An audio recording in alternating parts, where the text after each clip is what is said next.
خور بہت بے مروت ہوتے ہیں. میں ان کو نہیں کہہ رہا ہوں لیکن ایک بات کہہ رہا ہوں کہ سود خور بہت بے مروت ہوتے ہیں, بہت بے مروتی ہوتی ہے, کیونکہ وہ لوگوں کا خون نہیں چھوڑتے, وہ لوگوں کا خون نہیں چھوڑتے, بے مروتی پیدا ہوتی حرام. آج جو دنیا کے اندر یہ بے مروتی ہے نا, یہ ظلم, یہ زیادتی, یہ گھروں کو آگ لگانا, لوگوں پر بلڈوزر چلانا, یہ سب پیٹ میں حرام کی وجہ سے. اگر پیٹ میں حلال جائے نا, اگر کافر بھی اور حلال کھائے تو اتنے گندے کام نہیں کرتا, اور مسلمان ہو کر کے حرام کھائے تو اتنے گندے کام کرے گا مسلمان ہو کر بھی کہ آپ اس سے توقع نہیں کر سکتے, کیونکہ جو پیٹ میں جاتا ہے وہی دکھاتا ہے. یہ جو دیور کا بھابھی کے ساتھ پکڑے جانے کی وارداتیں سن رہے ہو, اس کی وجہ پیٹ میں حرام کا لقمہ.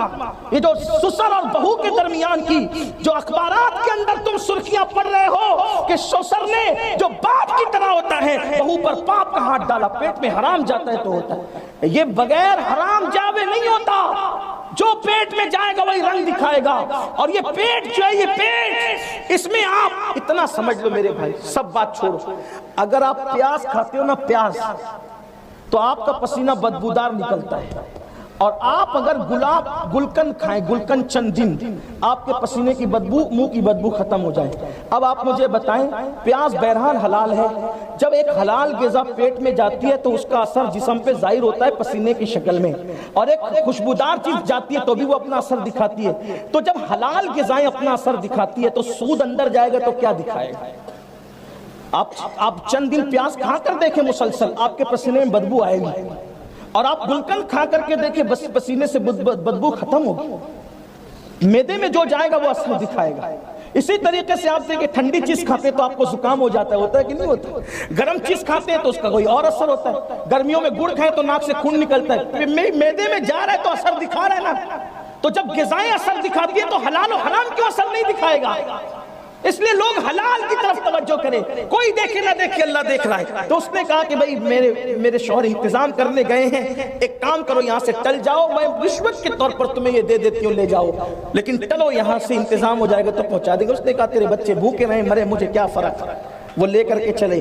حبیب سود خور جنہیں لوگ کہتے ہیں, بیویوں کا پکاؤ کھائیں گے. کھانا پک رہا تھا, بکری کے پیر اور سر خوشبو آ رہی تھی, ایک مرد درویش آیا, دستک دی, حبیب مجھے بھی کچھ کھلا, کیا خوشبو آ رہی ہے؟ حبیب نے کہا یار میں تجھے دے دوں گا اٹھا کر, تو مالدار تو نہیں ہوگا, البتہ میں غریب ضرور ہو جاؤں گا.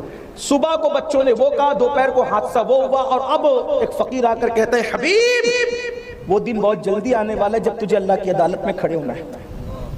کیا سمجھتا ہے؟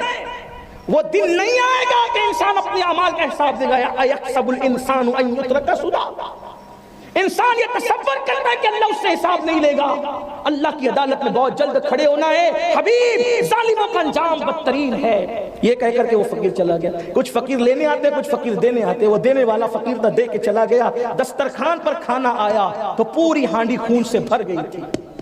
یہ تیسرا حادثہ تھا جس نے حبیب کو متاثر کیا. حبیب رو پڑا. حبیب نے بیوی سے کہا بہت ظلم ہو گیا, بہت دولت ہے, کیا کریں گے؟ اللہ کو جواب کیا دیں گے؟ بیوی نے حوصلہ افزائی کی, حبیب چھوڑ دو اس دھندے کو. کہا چلے توبہ کرتے ہیں.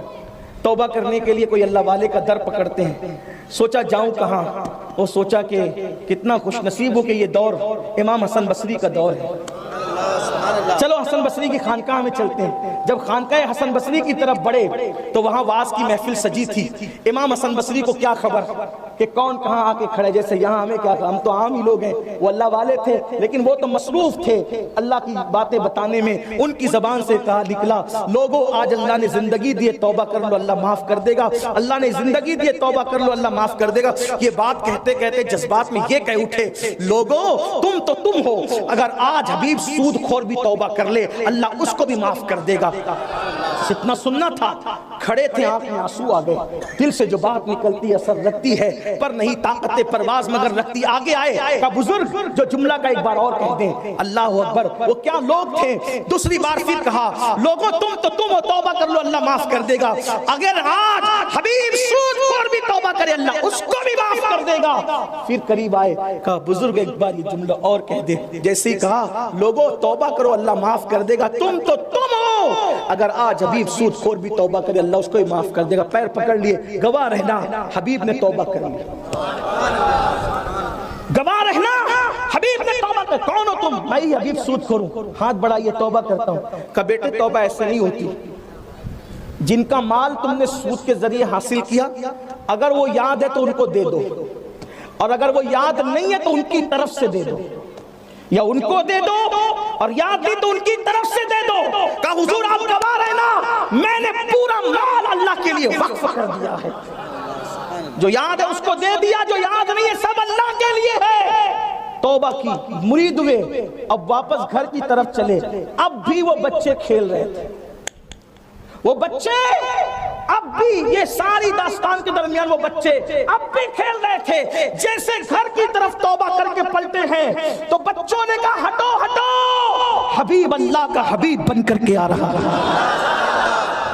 آنکھ میں آنسو، رو پڑے، مولا یہ تو صرف میں جانتا ہوں کہ میں نے حسن بصری کے ہاتھ پہ توبہ کی ہے، تو نے ان کے دل میں تک میری جو آج صبح نفرت کی بات کر رہے تھے وہ محبت کی بات کر رہے تھے، سچی توبہ کی برکت اللہ نے محبت ڈال دی۔ پھر وہ حبیب کیا ہوئے پتہ ہے، جسے دنیا حبیب سود خور کہتی تھی، پھر وہی حبیب سچی توبہ کے بعد ولی ہوئے، اور اسی ولی کو دنیا نے حضرت حبیب اعجمی کے نام سے جانا۔ اور حبیب اعجمی وہ ہے جو غوث پاک کے پیروں کے پیر ہے، جو غریب نواز کے بھی پیروں کے پیر ہے۔ سچی توبہ نے وہاں تک پہنچایا۔ پھر کہاں تک پہنچے پتہ ہے؟ توبہ کس کے ہاتھ پہ کی؟ حسن بصری کے ہاتھ پہ۔ اور مقام کہاں پہنچا؟ ایک مرتبہ حبیب اعجمی سے ملنے کے لیے امام حسن بصری اپنی خانقاہ سے نکل کے ان کی خانقاہ میں جا رہے تھے، مغرب کا وقت ہو گیا، حبیب اعجمی نے مصلی پہ جا کے مغرب شروع کر دی۔ حضرت حسن بصری سوچنے لگے اس نے میرے ہاتھ پہ سود سے توبہ کی تھی، پڑھوں کہ نہیں پڑھوں اس کے پیچھے نماز، اس کی اقتدا کروں کہ نہیں کروں؟ اور پھر میں عربی ہوں، یہ اعجمی ہے، اور اعجمی ہے تو اس کی اقتدا کروں کہ نہیں کروں؟ اسی سوچ میں حبیب نے سلام پھیر دیا۔ توجہ کرنا، توبہ کرنے والوں کے مرتبے قدرت کیسے دکھاتی ہے۔ ہاں پڑھوں کہ نہیں پڑھوں، اسی میں سلام پھیر دیا۔